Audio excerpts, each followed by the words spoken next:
لتبيننه للناس ولا تكتمونه فنبذوه وراء ظهورهم واشتروا به ثمنا قليلا فبئس ما يشترون.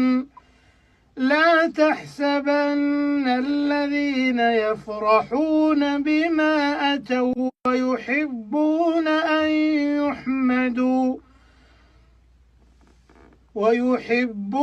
أن يحمدوا بما لم يفعلوا فلا تحسبنهم بمفازة من العذاب ولهم عذاب أليم. إننا سمعنا مناديا ينادي للإيمان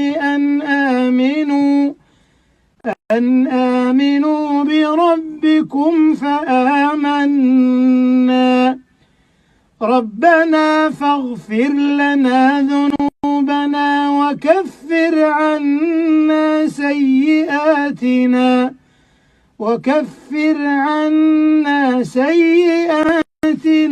وتوفنا مع الأبرار।